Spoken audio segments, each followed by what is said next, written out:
Let's go back to the Great Recession. I took out the domain name, by the way, the Panic of '08 in 2007. According to the Levy Institute at Bard College, the Federal Reserve dumped in $29 trillion to bail out the banksters from late 2007 to 2010. They will do anything they can to keep the Ponzi scheme going. How about let's stay in kindergarten and listen to our kindergarten teacher tell us about the plunge protection team. Isn't that a nice word for a bunch of bags rigging the markets? Don't you say that, Celente. We're the Federal Reserve. We own the country. Oh, you don't believe me? Who's the former Fed head? Miss Facha Brute, Janet Yellen? Oh, what's she playing the role now? Oh, the U.S. Treasury Secretary. You mean the Fed head's the Treasury Secretary? We own the government.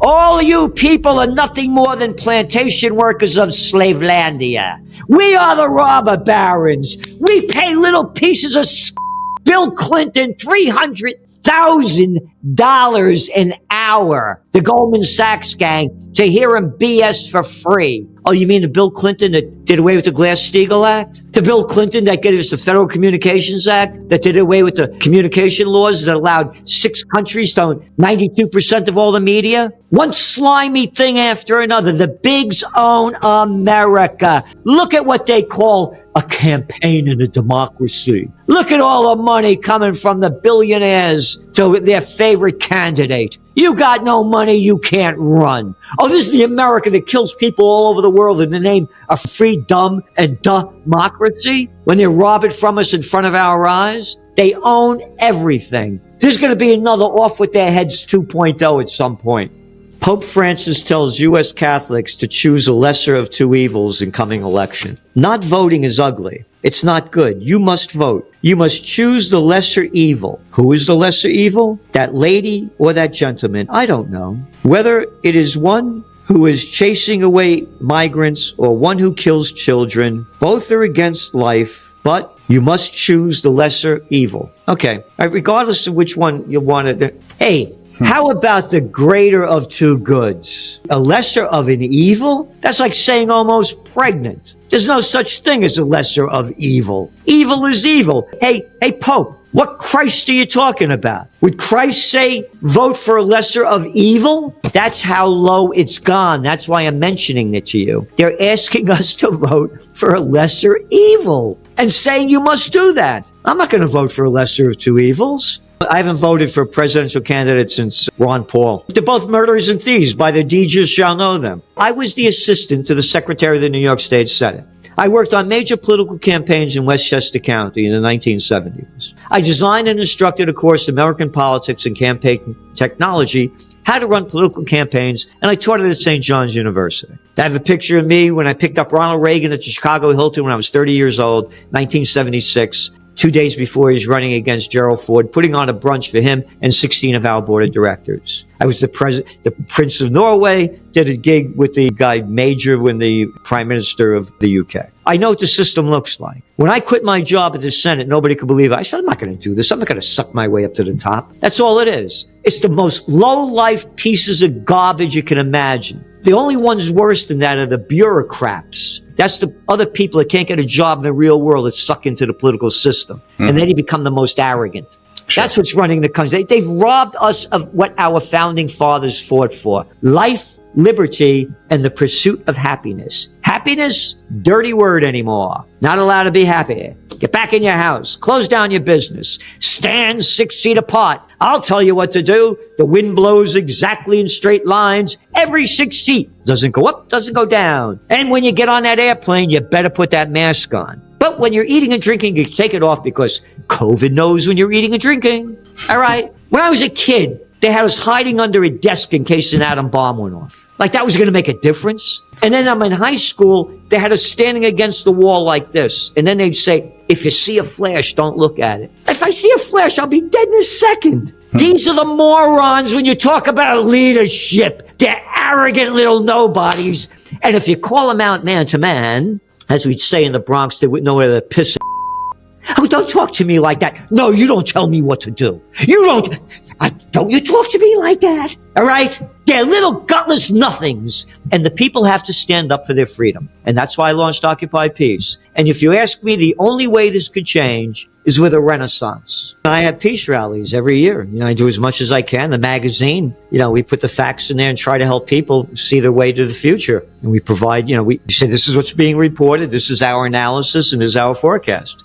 So we're trying to help people do as much as they can. And as I said, this is one of my books. There used to be this TV series, Everyone Loves Raymond, the woman Doris Roberts, who played the mother. Her last starring role was playing my aunt in this book, but Zidzi gave Honey Boy. Zidzi's the Neapolitan dialect for auntie. And it's about growing up in the Bronx and in the Italian family.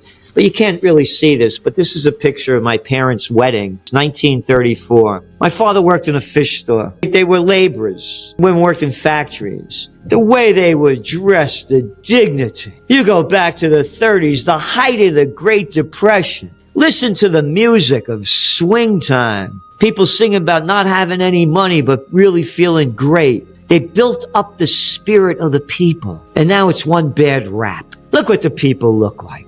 When I was a kid, they had this thing called the Ringling Brothers and Barnum and Bailey Circus. They went out of business. You know why? You don't have to step right up, see the fat man, see the tattooed lady, see the lady with the beard. They're out in the street. You could see them all over for free. It's true. Yeah. So we need a renaissance. The Renaissance followed the Black Plague. The Black Plague was a result of the filthy, there was no sanitation. The people were killing themselves like they're killing ourselves now with whether it's 5Gs or PSB, whatever the microplastics. They did the same thing back then. They were destroying themselves. 60% of Europe was wiped out with the Black Plague. The Renaissance. Alla Romana e all'antica. In the manner of the Romans and the ancients to describe the quality of the work that they were creating in a renaissance. And that's what we need. We have to bring back the true quality. Of course, there's always the negatives of what happened in this country, terrible things, but there was also the spirit of freedom when everybody in the world wanted to come to America. I cannot tell you how many people I know from foreign countries that no longer want to be here. People have to get in the best shape they can, physically, emotionally, and spiritually. You have to rise yourself to the best. And again, I want to make it clear, I may pull a lot of crap in my life. I may be perfect. What are you kidding? But you have to grow up and you learn by what you're doing and you don't stop learning. I've never worked harder in my life, by the way. And the magazine's about 180 pages a week? This was the first book I worked on. I didn't write it, but I helped write it. Back in the 1980s when nobody was talking about this. When COVID came out, I go to my buddies, doctors I know that do integrative medicine and natural healing. They could put me on a whole line of different vitamins and supplements. In 5 years, I got one cold. I try to get in the best shape I can. The older you get, the better shape you have to get in because I don't want to become an inmate in a nursing home. I surround myself with beauty. In my office, I have almost 250 plants and I water them all. I have artwork everywhere. One of my great friends, Marie-Pierre Parisian, who is an artist, used to say to me, Gerald, art is the way of finding the true meaning of the human spirit. And it's so true. We need to bring that art. Look at the era of Art Deco. Look at the beauty that was created. Where I am up here in Kingston, we have these more pre-Revolutionary War stone buildings than anywhere else. And it was a Dutch, so they have these buildings that have that Dutch look to it. Beautiful. Now what are they? All crap is steel and glass. Look at the cars. You can't tell the difference between one or another. They all look like little baby hearses, When I was a kid, that's what they look like. You put the dead people in these. We lost the style. We got to bring it back. The people have been brainwashed. I can't stand I'm not voting for either of the clowns. Again, one of the covers of our Trends Journal magazine was Minnie Mouse versus Donald Duck, the Disney White House, the presidential reality show. Going back to how they brainwash you. So let's go back to the Biden administration. They were going to put this clown lady in there to be the misinformation czar. Misinformation, you mean I won't swallow the crap that you're spewing out? I call this the USSA, the United Soviet States of America. Who the hell does one person say, I'm in charge of this country and I'll tell you what to do? What, are you kidding me? Every morning, by the way, I have all pictures up of my aunts and uncles and parents, grandparents.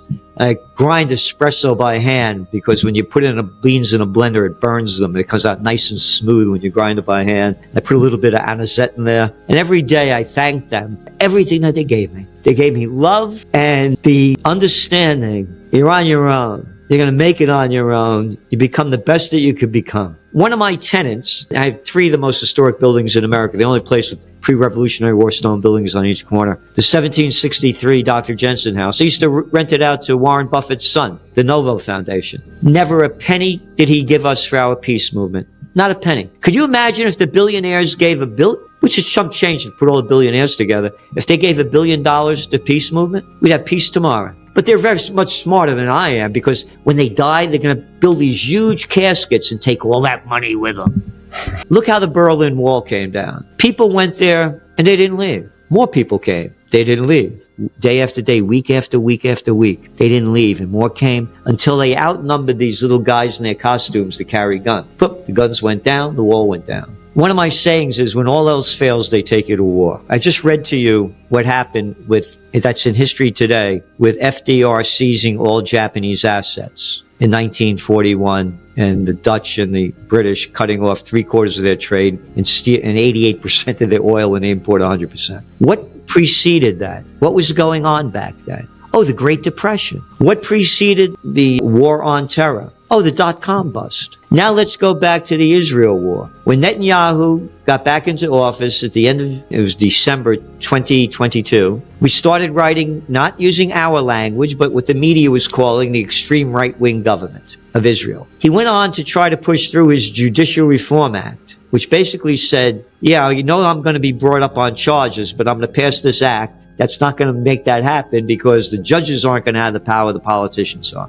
Facts. 39 weeks of protests were going on in Israel before Hamas attacked on October 7th of 2023. Not my language, the language from the president of Israel, Isaac Herzog. Again, before Hamas attacked, Israel is in a civil war. Hamas attacks, everybody forgot about that. When all else fails, they take you to war. Again, we only put the facts. Right after it happened, the news came out, the United States and Egypt had warned Israel that this was going to happen before it happened. Out of the news, gone. Again, the Israeli newspaper shows all the data showing that they were told this was going to happen. They let it happen, because when all else he was failing, they take you to war. And now they're ramping it up. Israel has been destroyed as an economy. And it's only going to get worse now that they've ramped it up against Hezbollah. And here's the other, by the way, why there's no journalism anymore. Pick up any Western media, read about what's going on in Lebanon,